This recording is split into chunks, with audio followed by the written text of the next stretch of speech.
Welcome back. You've got the Civic Media Network, folks. I am Pete Schwaba. He is Greg Bach. And we are Nite Lite, along with Dom Lee, who is working the board and producing the show from Civic Media headquarters in Madison. It is great to have you with us tonight.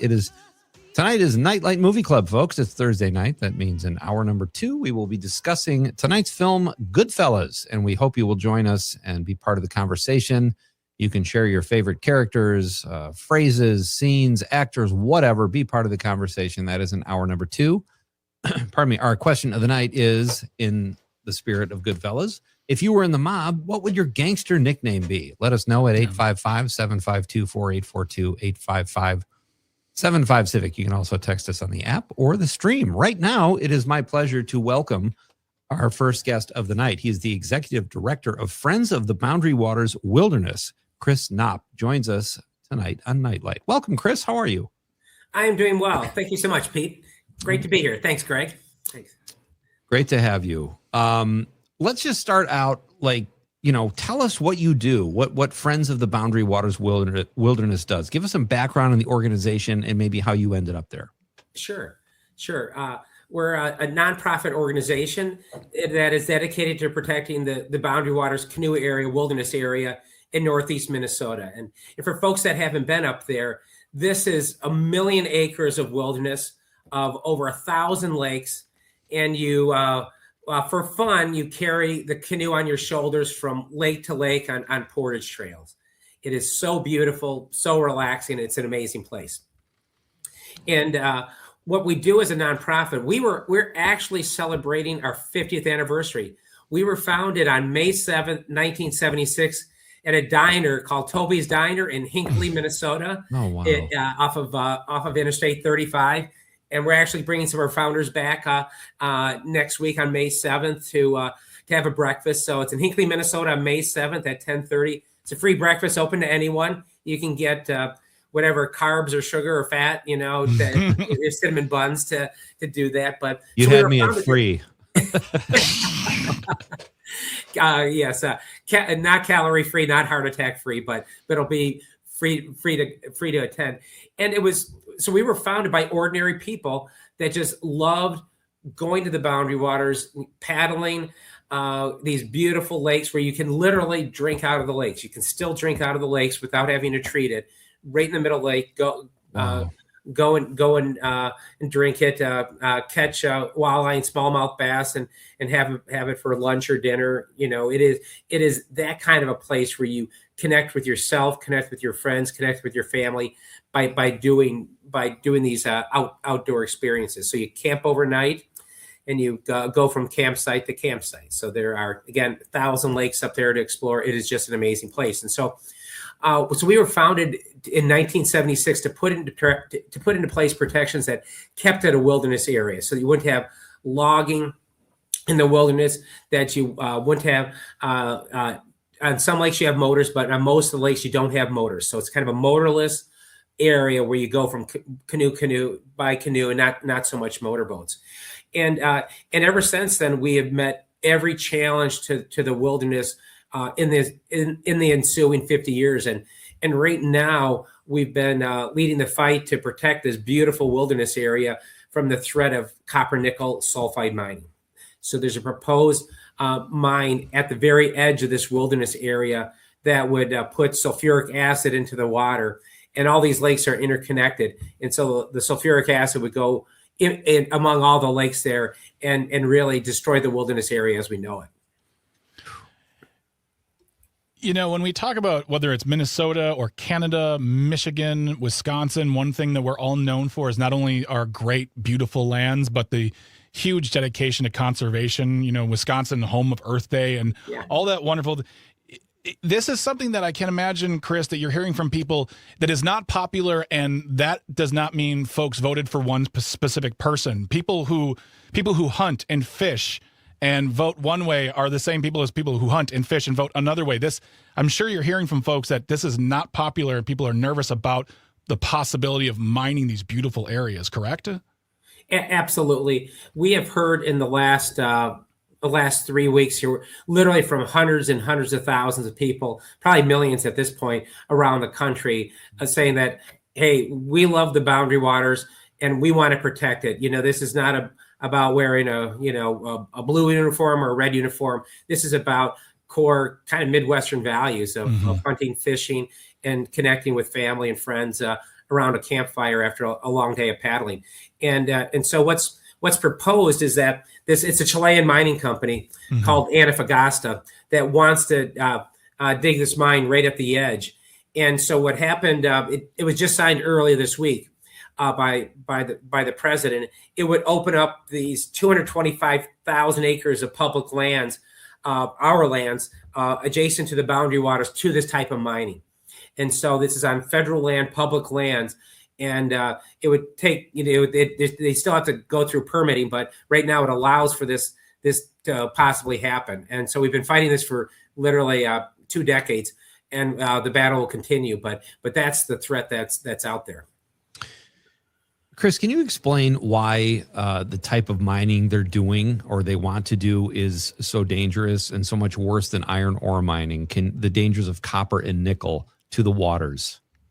Sure. When you do the traditional iron mining, Minnesota has an honored tradition of iron mining, and you can swim in an old iron pit. Now, what's different with copper nickel sulfide mining is that the rock is bound up with sulfide, and if and the amount of the amount of actual copper and nickel in the rock, it's not like 50% of the rock. It's not like 25% of the rock. It's not 10% of the rock. It's not even 1% of the rock. It's like less than 0.5%. So you get 99.5% waste, and you crush it for less than this 1%, half of 1%. And when you crush that rock, that sulfide mixes with water and creates sulfuric acid. You don't get that with taconite mining.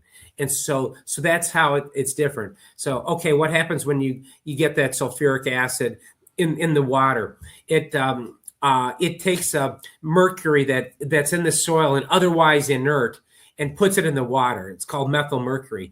And already 10% of the people who live in northeastern Minnesota have elevated levels of mercury. So this makes that situation worse. Wow. Mercury is a neurotoxin. And it's really dangerous, especially for small children as their brain develops. And it bioaccumulates, in the plants, and then it gets into the fish. And so it gets concentrated as it goes up the food chain there. And the other thing it would do, among the many other things, it would kill the wild rice. So the wild rice is very, very sensitive to the levels of sulfate, and it's central to the culture of the Anishinaabe tribes of northeastern Minnesota and northwestern Wisconsin. And so this would kill the wild rice in the waters there. So those are kind of like 2 big problems that are different than taconite mining. So this is not your fathers or grandfathers or great grandfathers taconite mining. This is something new and different, and it's being promoted by these foreign mining companies. The big one is from Chile, as I mentioned. Another from Switzerland, and another from Spain. So, is this? We're seeing a lot of conversation, controversy, outrage over data centers in Wisconsin and around the country. And this is something I'm sure your group has been working on for a long time. I mean, people have been trying to push back regulations on environmental protections for decades, since they were put into place because business wants to business. What are you hearing from, as local leaders? We talk about the people that you heard from, but what are you hearing from local leaders as far as elected officials, whether it's common council, county supervisors, or higher up, about what's happening right here? Do you hear people saying, well, let's see what happens? Or do you see folks who are in places of authority pushing back, saying we cannot do this? Sure. There's sort of 2 big things, in general, for that leaders are outraged about it. And it is because that we have a strong tradition of heritage of clean water in the state. So clean water really resonates. on the can of Ham's beer, it says the land of sky blue water, right? and so when you put that on your beer can, that's part of your heritage. But it really is. We have 11,842 lakes in Minnesota. That's the answer to the trivia question, guys. When how many lakes are in Minnesota? And we have the Great Lakes that we share with Wisconsin, Lake Superior, and we are the headwaters of the Mississippi River. So water is central to Minnesota's identity. And so elected leaders, when this passed the U.S. Senate 2 weeks ago, not quite 2 weeks ago, some were literally in tears at the Minnesota State Capitol. And so the other part of this is that, okay, we're not going to be able to protect this at the federal level right now. Changes have to be made there. That we at the state level, we in Minnesota know how to stand up for Minnesota and against a federal government that's reckless. And so what we need to do is pass state laws and act right now. And so this is the big thing for us right now, is to say we have agency over a future in Minnesota. But here's kind of the interesting dynamic on this, that we have not had an actual hearing on the threat from toxic copper nickel sulfide mining at the Minnesota legislature since 2009. It's unbelievable. Wow. 17 years. I mean, J.J. McCarthy, the quarterback, was in second grade at the time when they had it. It's unreal. It's unreal. Yeah. It makes, and so we need real Boundary Waters champions to stand up now for this. So we're trying to push for that.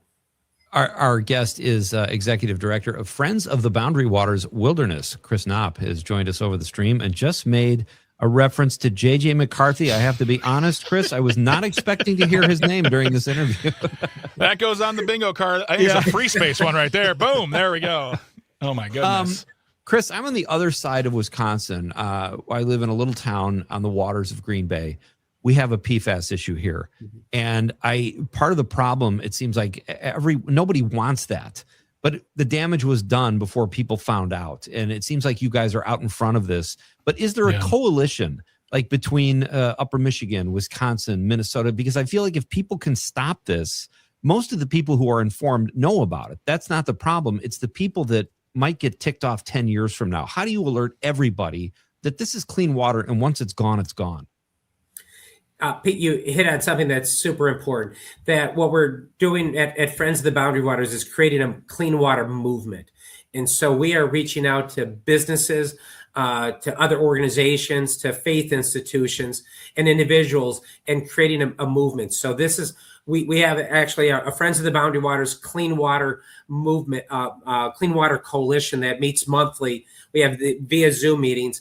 And then we have a Citizen Action Network that makes phone calls. So we had someone who's working on this issue in the Porkies in Michigan speak earlier this month on this. We're meeting with we talk with people in Wisconsin as well. So this is a kind of a Northland challenge with that Michigan, Wisconsin, and Minnesota all face. And so this is we're creating a movement, and we do that. We're doing that here at Friends of the Boundary Waters. Let's pick up there. We're going to do a very short break, and then we'll be back and have a few more minutes with our guest, Chris Knopf from the Boundary Waters Wilderness. We are Nite Lite, and I am Pete Schwab. He is Greg Bach. We are coming right back. Don't go anywhere. This is the Civic Media Network.